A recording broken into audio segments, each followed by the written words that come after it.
Hello दोस्तों, welcome to code with Daniyal channel. तो चलिए देखते हैं क्विज नंबर 2 के आंसर्स क्या क्या हैं और उसका सलूशन कैसे है।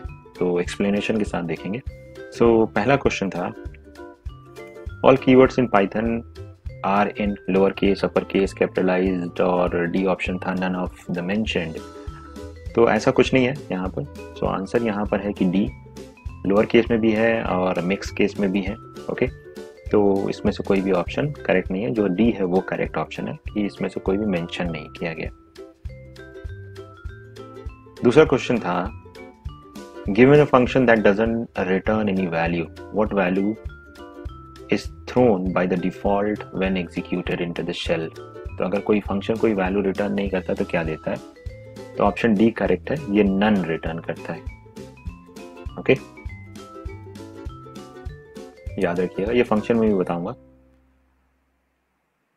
थर्ड क्वेश्चन था, what error occurs when you execute the following Python code snippet apple is equal to mango. तो एप्पल में आप वैल्यू स्टोर कर रहे हैं मैंगो, जो कि डबल स्ट्रिंग के अंदर नहीं लिखा। अगर डबल स्ट्रिंग के अंदर होता, डबल इन्वर्टेड कॉमा के अंदर होता, तो ये एक स्ट्रिंग होता, बट मैंगो एक वेरिएबल की तरह यूज होगा और जो आपने पहले डिक्लेयर नहीं किया है, तो ये नेम नहीं है। मैंगो नेम अवेलेबल नहीं है कोड में, तो एरर आएगी नेम एरर, क्योंकि इस नाम का कोई भी वेरिएबल एग्जिस्ट नहीं करता है। Okay, so B option is correct. Which of the following result in a syntactical error.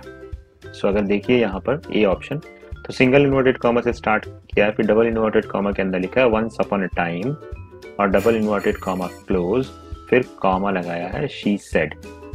Okay, तो ये यहाँ तक डबल इन्वर्टेड कॉमा में एज इट इज प्रिंट होगा और इसके बाद शी सेड ऐसे प्रिंट हो जाएगा। तो ए हमारा ठीक है। B he said then comma yes. Okay, so ये सिंगल इन्वर्टेड कॉमा के अंदर यस प्रिंट हो जाएगा। डबल से स्टार्ट किया, डबल से एंड किया, तो इसमें भी कोई इशू नहीं है। बट सी ऑप्शन देखिए, तो स्लैश और सिंगल इन्वर्टेड कॉमा है और ये एक एस्केप कैरेक्टर होता है, तो ये एक सिंटैक्टिकल एरर है। So option C is correct for question number 3। Question number 4 है कि कौन सा ऑपरेटर आप पावर के लिए यूज करते हैं। तो 2 टाइम मल्टीप्लीकेशन, ये तो बहुत आसान था, तो B option is correct option. Which of the following is incorrect, इसमें से कौन सा इनकरेक्ट है?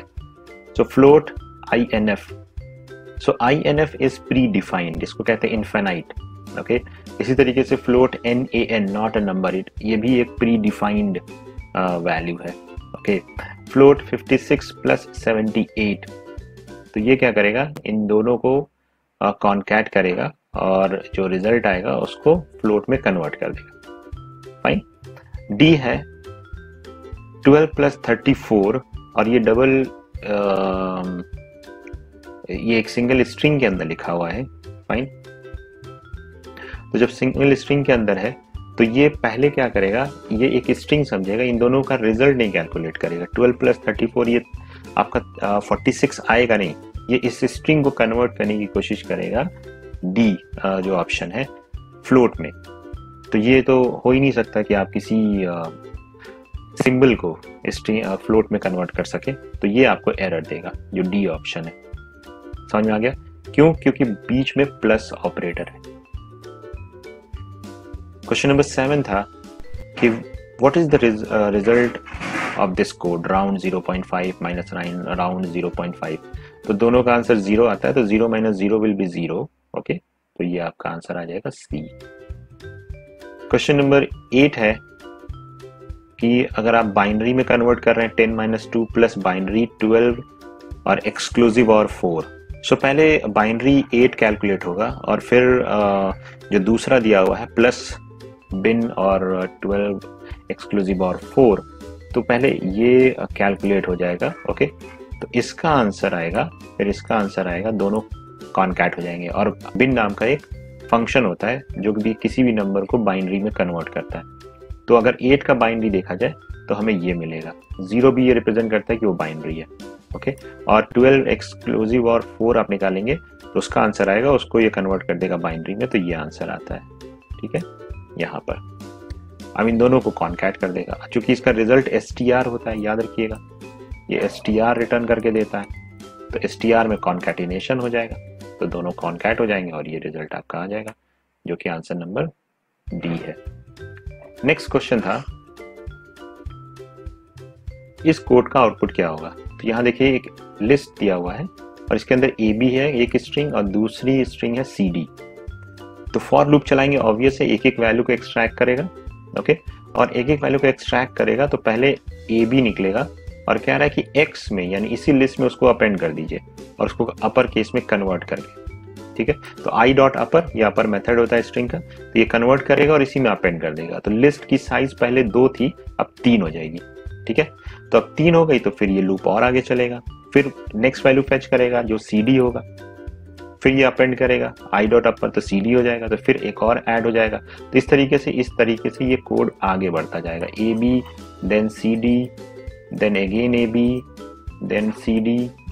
तो अब ये देखिए, तो हर बार अपेंड हो रहा है, तो ये लिस्ट की साइज हमेशा बढ़ती जाएगी, तो ये लूप कभी भी ब्रेक नहीं होगा। ध्यान से समझिए इस चीज को, ये लूप कभी भी ब्रेक नहीं होगा, ओके। तो ये एक इनफाइनाइट लूप है, अगर आप इसको कोड को रन करेंगे तो ये आपको समझ में आएगा, ये कभी भी रुकता नहीं है। तो इसमें से कोई भी आंसर नहीं है, हाँ आपका ये नहीं है, ये नहीं है, ये नहीं है, okay. So all are not your answer, सिर्फ डी है जो कि इसमें मेंशन नहीं किया हुआ है, ओके, कि क्या आउटपुट आएगा। तो नन ऑफ द अबव, कोई भी आंसर इसमें से जो दिया है वो आपका नहीं होगा। So answer D is correct answer. Question number 10 था कि इसका आउटपुट क्या होगा, ठीक है। तो i इन रेंज 10, तो जाहिर सी बात है ये 0 से लेकर 9 तक चलेगा क्योंकि 10 तो एक्सक्लूड हो जाता है। उसके बाद अगर i की वैल्यू 5 है तो ब्रेक होगा, अदरवाइज ये प्रिंट करता रहेगा, फाइन। तो पहले i की वैल्यू 0 हुई तो 0 प्रिंट हो जाएगा यहाँ से, फिर 1 प्रिंट हो जाएगा, फिर 2 प्रिंट हो जाएगा, फिर 3 प्रिंट हो जाएगा, फिर 4 प्रिंट हो जाएगा। जैसे i की वैल्यू 5 होगी वैसे ये ब्रेक हो जाएगा, और ब्रेक होने के बाद हमें पता है एल्स वाला पार्ट एग्जीक्यूट नहीं होता है, ये रूल में मैंने बताया था। तो आंसर सिर्फ 0 1 2 3 4 आएगा, हेयर आंसर में नहीं आएगा, ध्यान रखिएगा। करेक्ट आंसर है सी, फाइन। एल्स कब चलता है, जब लूप एग्जॉस्ट हो जाता है। अगर ब्रेक आ गया तो एग्जॉस्ट तो हुआ नहीं, आपने बीच में इसको ब्रेक किया तो ये लूप से बाहर आ जाएगा, एल्स पार्ट एग्जीक्यूट नहीं होता है फॉर का उस केस में। क्वेश्चन नंबर 11 था कि इसका आउटपुट क्या आएगा। तो I for I in range this, okay. तो ये एक वैल्यू रिटर्न करके देगा 0 1 2, अब इसके साथ ये x में एग्जीक्यूट हो जाएगा। तो अब यहाँ पे देखिए फॉर आई इन x, तो ये आपका एग्जीक्यूट होना स्टार्ट हुआ, तो पहले प्रिंट होगा 0 फिर 1 फिर 2, ठीक है। अब इस तरीके से जो चीज जनरेट होती है उसको जनरेटर कहते हैं और वो एक ही टाइम एग्जीक्यूट होता है, ओके। फिर दोबारा आप जब चलाएंगे तो चूंकि x की वैल्यू ये आपकी 0 1 2 3 को ये निकाल चुका है, ठीक है, तो अब आगे वाली वैल्यू को फेच करना स्टार्ट करेगा, ओके। ये इंटरनली जनरेटर टाइप का है, ध्यान रहे, फाइन। तो आंसर 0 1 2 आ गया। अब इसके अंदर कोई और वैल्यू बची तो है नहीं कि दोबारा लूप चला करके उसकी वैल्यू को फेच करे, तो इसलिए इसका आंसर आपका ए ही आएगा, इसके बाद ये लूप एग्जीक्यूट नहीं होता है, फाइन। तो ये एक रूल है कि अगर आप रेंज इस फंक्शन के थ्रू कुछ इस तरीके से वैल्यू निकाल रहे हैं तो ये अगर एक बार एग्जीक्यूट हो गया तो ये फिनिश हो गया, तो दोबारा इस पे लूप काम नहीं करेगा, ये एक जनरेटर टाइप का है, ओके। ये एक जनरेटर जनरेट करता है, ध्यान रखिएगा इसको भी। नेक्स्ट है कि इसका आंसर क्या आएगा। तो ये एक एम्प्टी स्ट्रिंग है, एम्प्टी स्ट्रिंग पे लूप चलेगा नहीं तो कुछ भी आंसर नहीं आएगा, तो हमारे पास कुछ भी प्रिंट नहीं होगा। तो आंसर बी इज करेक्ट, कुछ भी प्रिंट नहीं होगा। क्वेश्चन नंबर 13, अब इसका आंसर क्या आएगा। तो बूल और यहाँ पे एक वैल्यू दिया है फॉल्स, तो यहाँ जो फॉल्स लिखा है ये देखिए सिंगल इन्वर्टेड कॉमा के अंदर लिखा है, इसका मतलब ये एक str है, ओके। सो बूल के अंदर अगर आप कोई भी वैल्यू देते हैं एक्सेप्ट 0 नन और जिसकी साइज 0 हो तो वो हमेशा उसको ट्रू कंसीडर करता है। तो यहाँ पे इंटरनली क्या करेगा, इसकी साइज कैलकुलेट करेगा, तो ये तो आपकी 0 से ज्यादा है, राइट। तो 0 से ज्यादा है तो ये ट्रू कंसीडर हो जाएगा, फाइन। और बूल की बाय डिफॉल्ट वैल्यू जो होती है रिटर्न होता है वो फॉल्स होता है, तो इससे आपको ट्रू मिलेगा और इससे आपको फॉल्स मिलेगा। तो आंसर क्या हो जाएगा हमारा, ट्रू और फॉल्स। ये देखें डी आंसर, ठीक है। क्वेश्चन नंबर 14 है कि what will be the output of the following Python code. अब यहाँ पे ए की वैल्यू ट्रू है, बी की वैल्यू फॉल्स है, सी की वैल्यू फॉल्स है, तो इसमें से कंडीशन कौन सा ट्रू होगा तो कौन सा एग्जीक्यूट होगा। तो अब ये देखिए नॉट ए का मतलब क्या हो गया, फॉल्स। ओके, ये फॉल्स हो जाएगा। और बी भी आपका फॉल्स है, तो फॉल्स क्या होता है, फॉल्स होता है, तो ये नहीं चलेगा। एल्स इफ में आ जाएगा नॉट ए हो गया फॉल्स, ठीक है। और नॉट बी भी क्या हो जाएगा, अब नॉट बी का मतलब हो गया ट्रू, और इन दोनों के बीच में और लगा है, तो ये इसका आंसर पूरा ट्रू आ जाएगा। फिर एंड सी क्या है, यहाँ पे देखिए, यहाँ पे सी आपका फॉल्स है, ठीक है। तो अब दोनों का एंड निकालिए, तो ट्रू और फॉल्स हो गया, तो ये भी नहीं चलेगा। एल्स इफ में आ जाइए, नॉट ए का मतलब ट्रू का हो गया यहाँ पे फॉल्स, ठीक है। फिर और लगा दीजिए, फिर और बी भी फॉल्स है, ये हो गया फॉल्स, इसका रिजल्ट क्या आ जाएगा, फॉल्स। फिर लगा है और नॉट बी का मतलब ट्रू, तो ये हो गया ट्रू, और इन दोनों के बीच में और है, तो इसका रिजल्ट आ जाएगा ट्रू। फाइन। एंड ए क्या है, ट्रू, तो ट्रू और ट्रू क्या होता है, ट्रू होता है, तो ये वाला कोड आपका ट्रू हो गया, तो ये कोड चल जाएगा, 3 है। तो आंसर क्या प्रिंट होगा, 3। देखिए आंसर क्या आता है, that is C. Fine. Question number 15 क्या है, similarly 9 is less than 0, yes 9 जो है क्या 0 से छोटा है, तो ये हो गया फॉल्स, नहीं भाई तो बड़ा है। एंड 0 इज लेस देन -9, ये तो बड़ा होता है, तो ये भी आपका फॉल्स हो गया, तो पूरा रिजल्ट ही फॉल्स हो जाएगा, तो ये आंसर नहीं आएगा। 9 is greater then 0, yes it is greater then, तो ये हो जाएगा ट्रू, और ये फॉल्स, तो ट्रू और फॉल्स और है बीच में, तो ट्रू, तो आंसर गुड, तो ये प्रिंट होना चाहिए, जो हमारा आंसर सी है। क्वेश्चन नंबर 16 क्या है, कह रहा है कि which of the following boolean expression is not logically equivalent to the other 3। Okay, तो बाकी तीनों में से कौन सा जो है वो इसमें से एक कौन है जो बाकी तीनों के बराबर नहीं है, तो अब इसको कैलकुलेट करना पड़ेगा, ऑब्वियस है। तो -6 इज लेस देन 0, क्या -6 0 से छोटा होता है, यस ये हो गया ट्रू। फाइन। और -6 इज ग्रेटर देन 10, नहीं फॉल्स है। ट्रू और फॉल्स, ट्रू और नॉट, इसका हो जाएगा फॉल्स। इसी तरीके से -6 इज ग्रेटर देन और इक्वल टू 0, -6 क्या है 0, तो ये हो गया false. And -6 is less than, yes तो ये भी हो गया ट्रू। तो ट्रू और फॉल्स, बीच में एंड है, ध्यान रहे, ठीक है। ओके, इसके भी हाँ, तो ये आपका क्या आ जाएगा, ये रिजल्ट आ जाएगा फॉल्स। फाइन।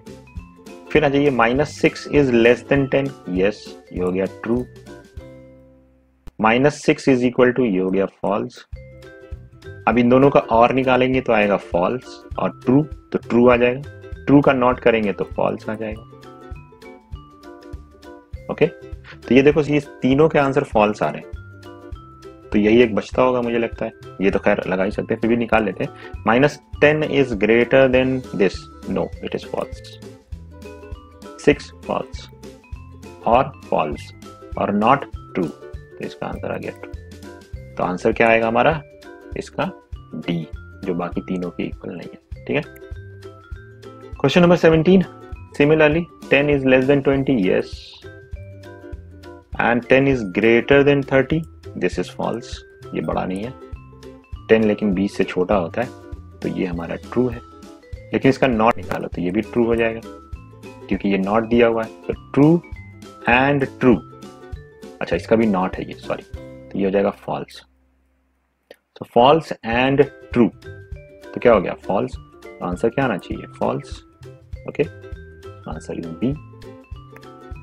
क्वेश्चन नंबर 18 क्या था, क्वेश्चन नंबर 18 था कि आईडी एक फंक्शन होता है जो मैंने बताया आपको, इसका रिटर्न टाइप क्या होता है।